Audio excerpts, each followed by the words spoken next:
Jeremiah Johnson is a western unlike any other. Filmed entirely on location, we follow the adventures and evolution of the titular character as he heads into the Rocky Mountains to become a mountain man and trapper, encapsulating, at least to some extent, the experience and spirit of the conquest of the American Old West. Though background details are scant, Johnson is clearly keen to abandon city life and put behind him a stint in the army. Tired, perhaps, of societal constraints, impositions and conflicts, he has decided to return to nature where he can follow a path he considers of value and lead a life of self-sufficiency and independence, or so he hopes. As Johnson returns to nature, we learn about his nature and character through a series of encounters and events which take place over a period of time and which may even be said to form his own spring, summer, autumn and winter. We see that while Johnson seeks independence and his own path, he is generally unwilling to impose his will on others. He accepts the lot fate deals to him by chance, adapts, and tries to make the best of situations in which he finds himself, without shirking responsibility and a sense of duty and honour. The idea that we are not complete masters of our own destinies is also pursued as chance encounters with others have an impact and influence, with control being exercised in how we react and adapt to our changes in circumstance. Johnson is polite, honest, determined, hard-working and proud, but he realises very quickly, if somewhat reluctantly, that he does not have the knowledge and skills required to be a successful mountain man, or indeed even to survive. Fortunately, he comes across Chris Lapp, known as Bearclaw, a fellow trapper who specialises in hunting grizzly bears. Bearclaw is experienced, kindly and willing to share not just accommodation and food, but his knowledge and skills as well. Bearclaw nurtures Johnson's growth and development, but we see that Johnson has more spirit and ambition than his mentor, and, while Bearclaw is content with his life of solitude and self-sufficiency, Johnson wishes to move on, explore and test himself. However, before his departure, he and Bearclaw encounter a Crow chief named Paints His Shirt Red when returning from a hunting trip. We are informed that they are on Crow territory, and that essentially they are trespassing. When Paints His Shirt Red arrives in a mildly threatening way, Bearclaw uneasily prepares to negotiate a mutually acceptable deal to allow safe passage. But Johnson defuses the situation by recognising the chief's position and offering a generous gift or payment from the spoils of their hunt. This respectful and unselfish act impresses Paints His Shirt Red, and he clearly regards Johnson with some esteem, while we see that Johnson is more concerned with respect and honour than material goods and personal wealth. Fate intervenes and diverts Johnson from his plans when he comes across a distraught woman whose home has been raided by a party of Blackfeet and whose children have been brutally killed. Johnson reacts with sympathy and compassion as he unhesitatingly volunteers to bury her children and completes a few repairs to her home. He discovers a young lad who has been struck dumb by the horrors he has witnessed, and the woman insists on entrusting the boy to Johnson's care before running off, unable to recover from this shattering experience.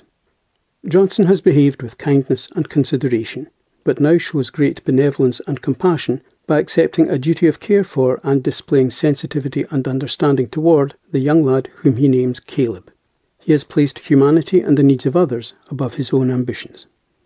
Johnson and Caleb then run into Del Yu, another mountain man and trapper, who has also fallen foul of the Blackfoot raiding party, who have stolen his goods and left him buried up to his neck. Johnson further demonstrates compassion by releasing Del and offering to help him recover his stolen goods, as Johnson finds that only just. But he makes it clear he has no wish to do the Blackfeet any harm, as they have done nothing to him, and he may have dealings with them at a later date.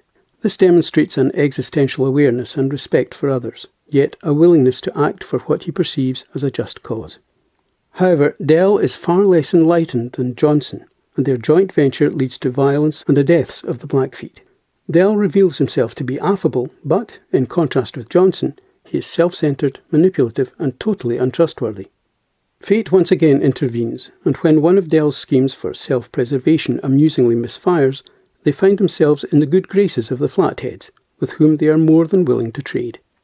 Johnson has no desire to profit from the deaths of the Blackfeet. To do so would infringe his code of honour, self-sufficiency and independence, and he makes a very generous offer of the Blackfoot ponies to the Flathead chief, seeking to be accommodating and respectful. However, it is a gift the chief feels he must match, and the only offering he can make of similar value is his daughter, Swan, as Johnson's wife. Once again, Johnson accepts his newfound responsibility, although he is initially understandably less than enthusiastic. He, like his newfound wife and child, is willing to adapt to what life throws at him and make the best of the situation. None of these three people plan to have their lives go in this direction, but through compassion, mutual respect and positivity, these three from very diverse backgrounds and cultures go on to build a life together. It is not easy and efforts must be made, but the suggestion appears to be that the route to happiness and fulfillment is to yield and adapt, to work with fate and nature, and to make the best of things.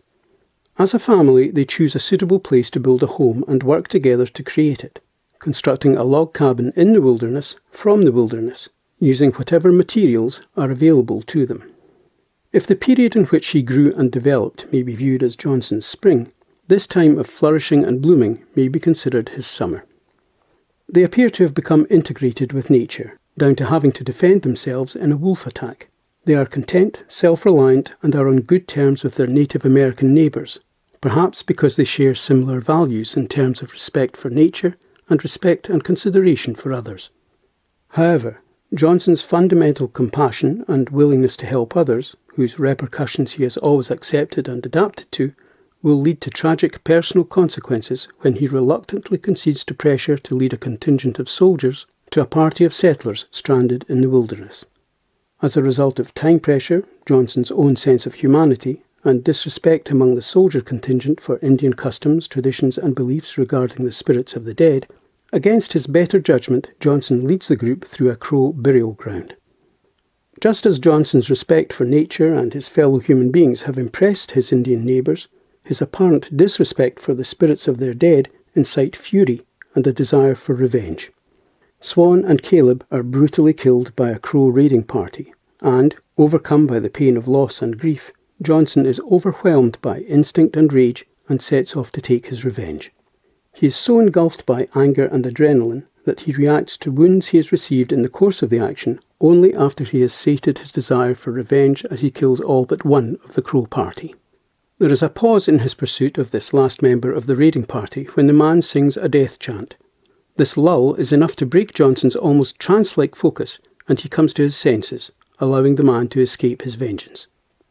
It appears that, even when apparently living at one with nature and society, conflict is inevitable. Nature consists not just of harmony, but challenge and adversity as well, as each participating element defends, protects and upholds its way of life. And so begins what we may view as Johnson's autumn period, a time of hostility, difficulty and determination to survive. Johnson is credited with being a great enemy, undoubtedly because of his considerable skill and courage, but perhaps also because of the humanity and compassion he showed in letting one man survive his vengeful attack. In any case, he is pursued by a series of braves who each honour their respected enemy by trying to defeat him.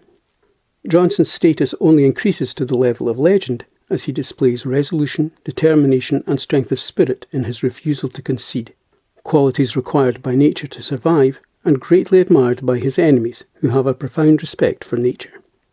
It is important to note that Johnson does not carry the fight to his opponents. As already indicated, he accepts, adapts and defends himself. He does not seek to do harm, but will fight to survive and to be respected. In a sense, this suggests that life is a battle, but remaining true to ourselves and our code means we are worthy of respect. His deeds are reported, embellished and appreciated, but we see the truth as these regular attacks take their toll on his fitness and health. Just as nature is cyclic, Johnson starts to retrace his steps and he revisits people and places we saw earlier in the film, building our awareness of changes in Johnson and the impact he has had as he transitions into his winter. Once again we meet Dell, who, after witnessing an attack, advises Johnson to capitulate and take shelter in a town, but Johnson declines and shows his same old spirit and determination, while Dell reveals his character as he declares he will leave Johnson in the morning. We return to the cabin where he saved Caleb. Nature and life continue their cycle, and although a considerable time has passed, a new owner reveals familiar problems with his neighbours, but he points out a sort of shrine erected by Crow braves in honour of Johnson, their well-respected enemy. This may suggest that underlying circumstances and issues in life do not change greatly, and the most we can aspire to is to deal with our circumstances with honour and dignity and gain the respect of our peers in so doing. Johnson continues his return journey and comes across Bearclaw, who has heard of his exploits and tells Johnson he has done well. But Bearclaw sees the pain and suffering etched on Johnson's face and present in his body language. Bearclaw has lived in relatively insignificant anonymity, while Johnson has made a mark on those whose paths he has crossed. But Bearclaw asks him if it was worth it, a question Johnson answers with bravado, neatly avoiding a genuine response. Finally, he encounters Paints His Shirt Red at a distance. He is assumed to be behind the ceaseless attacks, and Johnson prepares to defend himself. But Paints His Shirt Red raises a hand in friendship, indicating, perhaps, that the feud is over, and Johnson painfully reciprocates. Each side has paid a heavy price to achieve this moment of peace, but respect gained over time perhaps outweighs the offence caused by initial disrespect, and it may be time to set aside the past in order to focus on the future.